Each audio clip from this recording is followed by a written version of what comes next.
Jim Ruppert, that's Dave Kane. We're here to talk high school football. Week 1 coming up Friday night. Let's talk about some of the better teams in the State Journal Register coverage area. We'll start with the Sangamo Conference. Dave, playoff showdown week 1. Yeah, for the second year in a row, just the way the schedule worked out. Auburn this year hosts Williamsville. At the revamped stadium at Auburn. New bleachers on the west side, new press box. They really spruced it up quite a bit. So, but yeah, that's going to be just second year in a row. Traditionally two of the top teams in recent years in the Sangamo are going to go at it. It's down at Auburn this time.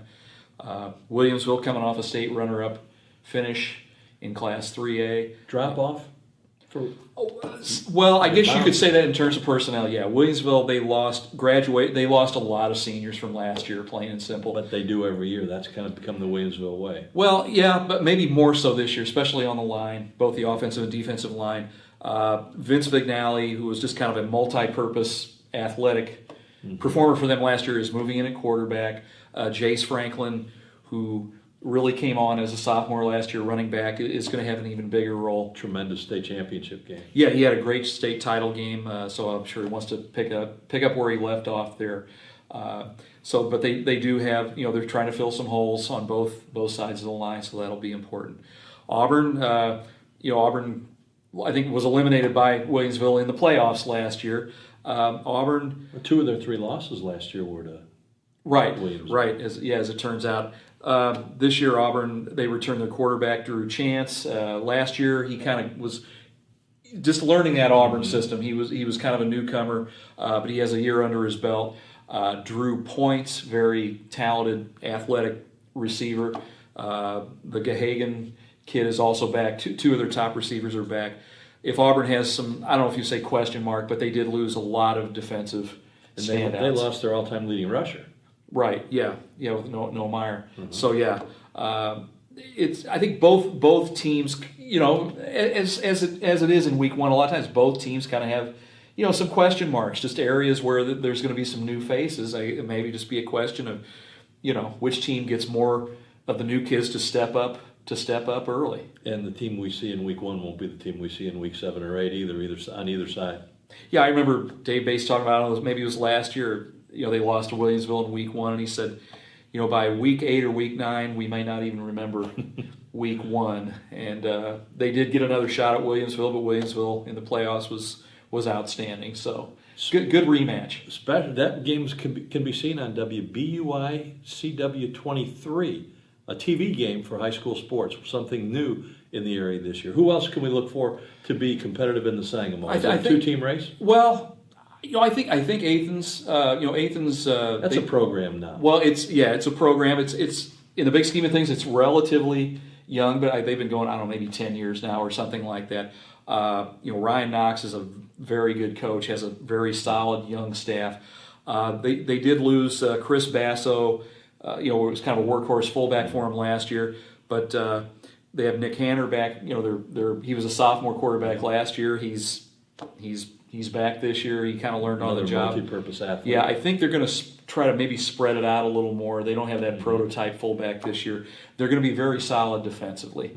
And more than likely, playoff-wise, they're probably going to be 2A. So they made a pretty good run last year. I think they got to the 3rd round. So I think Athens will be heard from. New Berlin lost some very good skill people from last year, the quarterback, one of the receivers. But I think even though they lost some people, I think New Berlin is still going to they'll be heard from this year. Barry Crevston knows how to coach. Yeah, he's,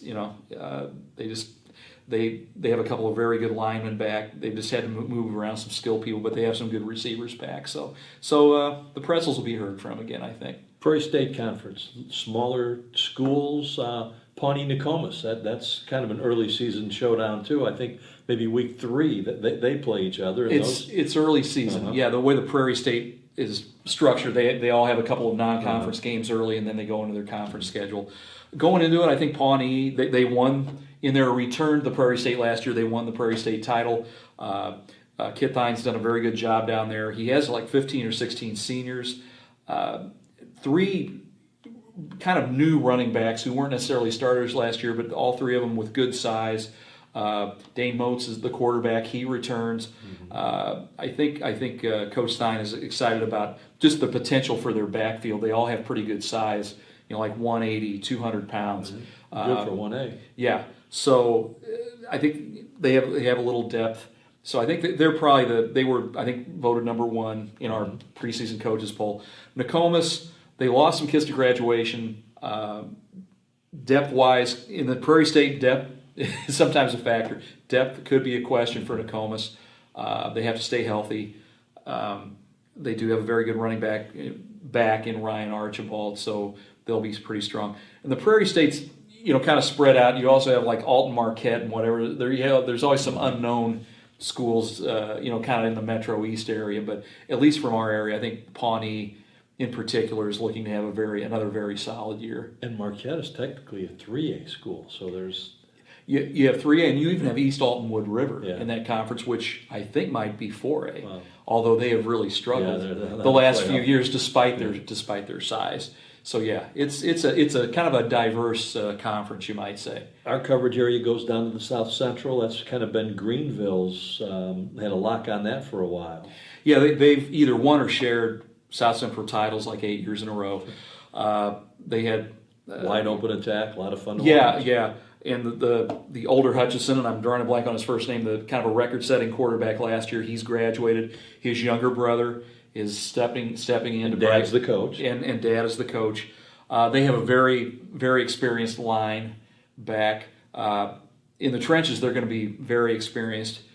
Just maybe putting a few pieces together offensively, but they're year in, year out, they're strong.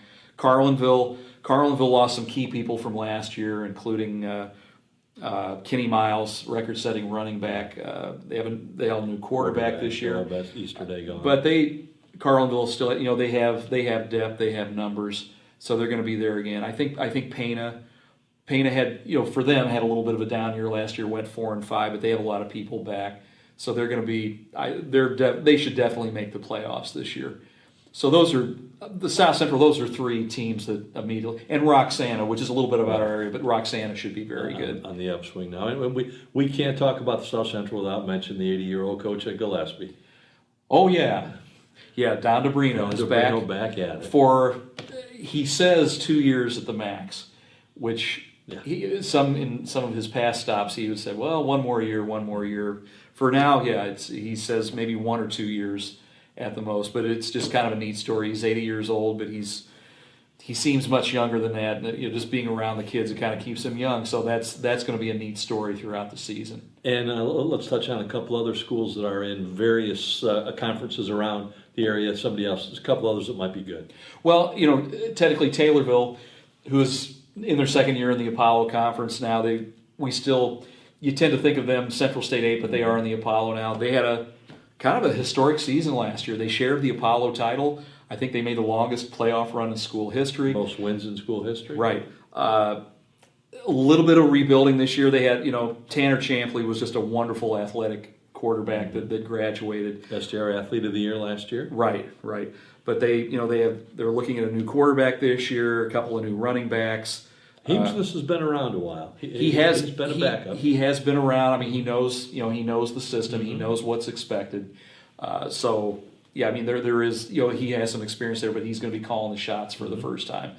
And they lost Thomas Snyder and several other good linemen, but Langer's back, very good linebacker. So Taylorville should be good. Rushville kind of had a turnaround year in the Prairie Land. Yeah. In the Prairie Land Conference, they had quite a few kids back. They're kind of a ball control team, but I think they could make some noise in the Prairie Land Conference. Those are 2. Oh, of course, Sangamon Valley, which is in the Little Okaw. They have some people to replace on the line, but they have their entire backfield back. Michael Lee is very excited about that. The Hutchins twins and Wyatt Royce and Wyatt Beals, who was injured part of last year. But Michael Lee's very excited about the possibilities for Sangamon Valley. Hey, that's what we see as we begin the high school football season. Let us know what you think if you've watched this video. Also, go to preps.sj-r.com and get all the high school fix that you want. We'll do this every week. Thanks for watching.